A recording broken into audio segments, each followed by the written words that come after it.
Good morning, all of you. Welcome to royal Rathore channel without wastage of time. आज हम हमारा नया topic five kingdom classification के बारे में पढ़ेंगे। इसमें हम सबसे पहले क्लासिफिकेशन क्या होता है उसके बारे में पढ़ेंगे। फिर जो विटेकर थे उनके बारे में, उन्होंने क्लासिफिकेशन के बारे में क्या कहा उसके बारे में पढ़ेंगे। फिर कैरोलस लीनियस के बारे में पढ़ेंगे। और इसके अलावा हम जो ये 5 किंगडम है, प्लांट किंगडम है जैसे मोनेरा किंगडम है, जो प्रोटिस्टा, फंजाई, प्लांटी और एनिमेलिया के बारे में पढ़ेंगे। तो सबसे पहले हम पढ़ते हैं कि क्लासिफिकेशन क्या होता है। एक सिस्टम है, ये एक सिस्टम है जिसमें क्या होता है कि जो ऑर्गेनिज्म होते हैं उन्हें ग्रुप्स या सेट्स में इन्हें असेंबल करते हैं on the basis of likeness. उनमें क्या क्या एक जैसी कुछ लाइकनेस है, दोनों में क्या सिमिलरिटी है या क्या वेरिएशंस है, इनको हम क्लासिफिकेशन कहते हैं। मतलब ये एक सिस्टम है जिसमें ऑर्गेनिज्म को हम उनके वेरिएंस या उनके सिमिलरिटी के अकॉर्डिंग हम उन्हें असेंबल करते हैं। इससे हम क्या कहते हैं, क्लासिफिकेशन कहते हैं। अब जो विटेकर की बात करेंगे हम, तो विटेकर ने क्या कहा था कि विटेकर ने प्रपोज किया था 5 किंगडम क्लासिफिकेशन को। कब किया था? 1969 को। तो this classification is based on certain characters like mode of nutrition. ये जो क्लासिफिकेशन था ये कुछ कैरेक्टर पे बेस्ड था, जैसे कि मोड ऑफ न्यूट्रिशन का क्या मोड है, थैलस ऑर्गेनाइजेशन, सेल का स्ट्रक्चर कैसा है, और फाइलोजेनेटिक रिलेशनशिप एंड रिप्रोडक्शन, इनके अकॉर्डिंग उन्होंने ये क्लासिफिकेशन किया। तो जो this form of kingdom classification, जो ये किंगडम था इसके क्लासिफिकेशन में कौन कौन इंक्लूड थे? मोनेरा था, प्रोटिस्टा था, फंजाई थी, प्लांटी थी और एनिमेलिया था। अब हम 5 किंगडम क्लासिफिकेशन के बारे में पढ़ते हैं। इसमें जो कैरोलस लीनियस के बारे में पढ़ेंगे। जो कैरोलस लीनियस है, इन्होंने क्या किया था, सबसे पहले 2 किंगडम क्लासिफिकेशन दिया, जिसमें 2 किंगडम क्लासिफिकेशन में कौन कौन इंक्लूड थे, जैसे प्लांटी और किंगडम एनिमिलिया। सिर्फ यही 2 किंगडम उन्होंने इंक्लूड किए थे अपनी क्लासिफिकेशन में। जो 2 किंगडम क्लासिफिकेशन था कैरोलस लीनियस का, वो काफ़ी टाइम चला, लॉन्ग टाइम चला, लेकिन क्या हुआ कि वो ज़्यादा इतना, लेकिन फॉर एवर नहीं चला, मतलब हमेशा के लिए नहीं चला, क्योंकि उन्होंने कुछ मेजर पैरामीटर्स से उनको कंसीडर नहीं किया था। जैसे उन्होंने कोई डिफ्रेंशिएशन बताया नहीं यूकैरियोट्स और प्रोकैरियोट्स में, और ना ही यूनिसेलुलर और मल्टीसेलुलर में क्या डिफ्रेंशिएशन होता है, क्या डिफरेंस होता है, ये सब कुछ भी नहीं इन्होंने बताया था। और ना ही इन्होंने फोटोसिंथेटिक और नॉन फोटोसिंथेटिक के बारे में कुछ भी बताया। और जैसे सारे ऑर्गेनिज्म को या तो हम प्लांट्स में उनको ऐड कर लें या फिर एनिमल किंगडम में ऐड कर लें, तो वो इनसफिशिएंट है, क्योंकि कई सारे ऑर्गेनिज्म होते हैं जिनको हम है ना तो है ना एनिमल्स में उनको ऐड कर सकते हैं, और ना ही हम प्लांट्स में कर सकते हैं। तो ना ही उन्हें एनिमल्स में कर सकते हैं, ना ही प्लांट्स में करते हैं। तो इससे क्या हुआ कि जो ये जितने भी कन्फ्यूज़न था ना, उससे क्या हुआ कि एक नया मोड आया क्लासिफिकेशन का, जिसमें क्या कहा गया था कि उसमें कुछ चीज़ों को अकाउंट में लिया गया था, कुछ चीज़ों को कंसीडर किया गया था, जैसे सेल का structure, presence of cell wall, mode of reproduction का क्या मोड है, मोड ऑफ न्यूट्रिशन का क्या मोड है। ऐसा रिज़ल्ट, इसका क्या रिज़ल्ट हुआ कि जो विटेकर थे ना, come up with concept of 5 kingdom classification. इससे रिज़ल्ट दिया हुआ कि जो विटेकर थे इन्होंने 5 किंगडम क्लासिफिकेशन को दिया। अब सबसे पहले सबसे पहले वाले हम मोनेरा के पढ़े थे, जो 5 क्लास किंगडम दिए थे। सबसे पहले हम मोनेरा के बारे में पढ़ते हैं। जो मोनेरा होता है, उसमें क्या होता है कि ये सबसे प्रिमिटिव ग्रुप था ऑर्गेनिज्म का, मतलब ये सबसे प्राचीन ग्रुप था ऑर्गेनिज्म का, मोनेरा। और इसमें क्या होता है कि जनरली यूनिसेलुलर ऑर्गेनिजम्स आते हैं विथ प्रोकैरियोटिक सेल ऑर्गेनाइजेशन। इसमें सेलुलर ऑर्गेनिज्म आएंगे और प्रोकैरियोटिक सेल ऑर्गेनाइजेशन इनमें देखने को मिलेगी। इसमें क्या होता है कि जो सेल वॉल होती ना, इसमें जैसे न्यूक्लियर और अदर सेल ऑर्गेनेलिस, और जिसमें मतलब इसमें सेल वॉल होती है वो लैग इसमें एब्सेंट रहती है। जैसे ना तो न्यूक्लियस में भी सेल वॉल नहीं होगी और अदर ऑर्गेनेलिस होती है उनमें भी सेल वॉल प्रेजेंट नहीं होगी। ये जनरली किससे बने होते हैं, किससे कंसिस्ट होते हैं? प्रोकैरियोट्स से बने होते हैं, जिसमें जैसे प्रोकैरियोट्स में इंक्लूडेड कौन सी स्पीसीज होती है?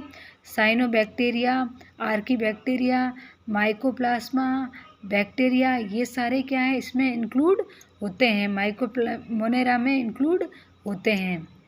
अब हम कुछ फीचर्स पढ़ते हैं मोनेरा का। जो मोनेरियंस होते हैं ना, वो कहाँ पर प्रेजेंट रहेंगे? ये एरोबिक में भी रहेंगे और एनएरोबिक एनवायरनमेंट में भी ये प्रेजेंट रहते हैं। इसमें कुछ के पास तो जो सेल वॉल होती है वो रिजिड होती है, मतलब टफ टाइप की सेल वॉल होती है, जबकि और कुछ में होती ही नहीं है सेल वॉल। इसमें क्या होता है कि मेम्ब्रेन बाउंड न्यूक्लियाई होते हैं वो एब्सेंट होता है मोनेरा में, क्योंकि इसमें ये मेम्ब्रेन प्रेजेंट ही नहीं होती, तो ना तो न्यूक्लियस के अराउंड भी कोई मेम्ब्रेन देखने को नहीं मिलेगी। जो हैबिटेट की बात करें तो ये फाउंड एनीवेयर, कहीं भी ये मिल सकते हैं। जैसे कि अगर हॉट में भी मिल सकते हैं, थर्मल स्प्रिंग में मिल सकते हैं, डीप ओशन में भी मिल सकते हैं, फ्लोर पर भी मिल सकते हैं, अंडर आइस में भी मिल सकते हैं, डेजर्ट में भी मिल सकते हैं। इसके अलावा जैसे प्लांट्स और एनिमल्स की बॉडी के अंदर भी ये मिल सकते हैं। अगर इनकी न्यूट्रिशन की बात करें तो ये ऑटोट्रॉपिक होते हैं और ये अपना खाना खुद बना सकते हैं, जबकि कुछ इसमें हीटरोट्रॉपिक भी होते हैं, सैप्रोफाइटिक भी होते हैं, पैरासाइटिक भी होते हैं, सिम्बायोटिक भी होते हैं और म्यूटुलिस्टिक भी होते हैं। इनकी न्यूट्रिशन की मोड्स हैं ये सारी। इनमें क्या होता है कि जो लोकोमोशन होता है वो किसके हेल्प से होता है? फ्लैजिला की हेल्प से उनमें लोकोमोशन होता है। जो ये सर्कुलेशन होता है, ये सर्कुलेशन इनमें डिफ्यूजन के थ्रू होता है। और जो रेस्पिरेशन होता है ना, इसमें वेरी करता है, respiration organism to organism vary करता है। जैसे few are obligate aerobes while some are obligate anaerobes, मतलब कुछ में तो एरोबिक जैसे रेस्पिरेशन देखने को मिलेगा, कुछ में एनएरोबिक रेस्पिरेशन देखने को मिलेगा, और कुछ में फैकल्टेटिव एनएरोबिक भी कुछ होते हैं ऑर्गेनिज्म इसमें। जो ये रिप्रोडक्शन होता है ना इनमें, वो मोस्टली क्या होता है एसेक्सुअल टाइप का होता है, लेकिन कुछ में रिप्रोडक्शन जो होता है वो सेक्सुअल रिप्रोडक्शन भी होता है। जो ये सेक्सुअल रिप्रोडक्शन होता है ना, ये किसके थ्रू होगा? कंजुगेशन के थ्रू, ट्रांसफॉर्मेशन के थ्रू, ट्रांसडक्शन के थ्रू। और जो ये सेक्सुअल रिप्रोडक्शन होता है ना, वो बाइनरी फिजन के थ्रू होता है। जो ये मोनेरा होता है ना, इसमें ज़्यादातर बैक्टीरिया को हम इंक्लूड करते हैं। तो बैक्टीरिया की अगर बात करें तो इनको क्लासीफाई करते हैं on the basis of their shape, उनके शेप के अकॉर्डिंग उनको क्लासीफाई करते हैं। जैसे पहले है ना कोकस बैक्टीरिया है, तो इस टाइप के जो बैक्टीरिया होते हैं उनका शेप कैसा होता है? स्पाइरल शेप होता है।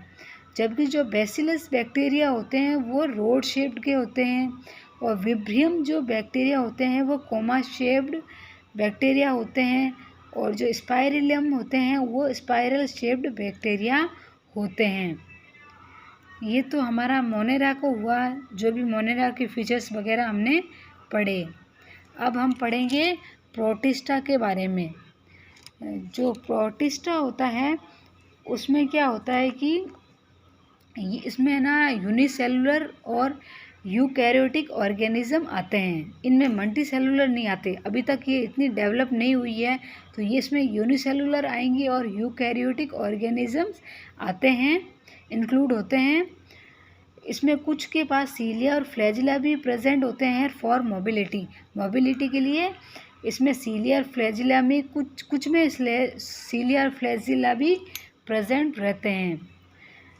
और इनमें जो कुछ रिप्रोडक्शन होता है ना, वो सेक्सुअली भी होता है और कुछ में एसेक्सुअल भी रिप्रोडक्शन देखने को मिलता है। जो ये सेक्सुअल रिप्रोडक्शन होता है ना, वो किस प्रोसेस के थ्रू होगा? सेल फ्यूज़न या जाइगोट फॉर्मेशन के थ्रू सेक्सुअल रिप्रोडक्शन इनमें होता है। इसमें अगर न्यूट्रिशन हो तो न्यूट्रिशन क्या होता है कि इसमें हेटेरोट्रॉपिक और ऑटोट्रॉपिक दोनों टाइप की न्यूट्रिशन इनमें इनके ऑर्गेनिज्म में पाई जाती है। जो अगर न्यूक्लियाई है ना, न्यूक्लियाई इसमें जो न्यूक्लियाई होता है वो इसमें मल्टीपल डीएनए स्ट्रैंड्स होते हैं और जो नंबर ऑफ न्यूक्लियोटाइड होता है ना इज सिग्निफिकेंटली लेस।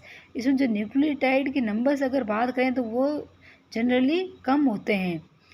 और न्यूक्लियस में क्या होता है? मल्टीपल डीएनए स्ट्रैंड्स प्रेजेंट रहता है। इस टाइप के जो ये प्रोटिस्टा है, इसमें जो ऑर्गेनिज्म होते हैं उनमें मेम्ब्रेन बाउंड न्यूक्लियस या एंडोमेम्ब्रेन सिस्टम्स वगैरह प्रेजेंट रहते हैं। और जो माइटोकॉन्ड्रिया होता है इसमें वो सेलुलर रेस्पिरेशन के लिए होता है। और कुछ में ये क्लोरोप्लास्ट भी होता है, किसके लिए? फोटोसिंथेसिस के लिए क्लोरोप्लास्ट भी प्रेजेंट रहता है। जो ज़्यादातर जो प्रोटिस्टा होते हैं ना वो वाटर में रहते हैं, कुछ मॉइस्ट सॉइल में भी रहते हैं और कुछ ह्यूमन बॉडी या प्लांट्स बॉडी में भी प्रेजेंट रहते हैं। जो ये प्रोटिस्टा होता है ना वो फर्स्ट से यूज़ किसने किया था? इस प्रोटिस्टा को अर्नेस्ट हैकेल ने यूज़ किया था इन द ईयर 1886 में। जो किंगडम है, प्रोटिस्टा जो किंगडम है वो क्या करता है? एक लिंक बनाता है बिटवीन अदर किंगडम, जैसे फंजाई, प्लांट, एनिमल्स, इनके बीच में लिंक वो बनाता है। जो ये किंगडम जो प्रोटिस्टा है वो बहुत ही बड़ा ग्रुप है, जिसमें एटलीस्ट 16 फाइला तो होते ही हैं। अब जो नेक्स्ट जो बच गए हैं फंजाई, प्लांटी और एनिमिला के बारे में हम नेक्स्ट वीडियो में पढ़ेंगे। Thank you for watching. Like and subscribe my channel.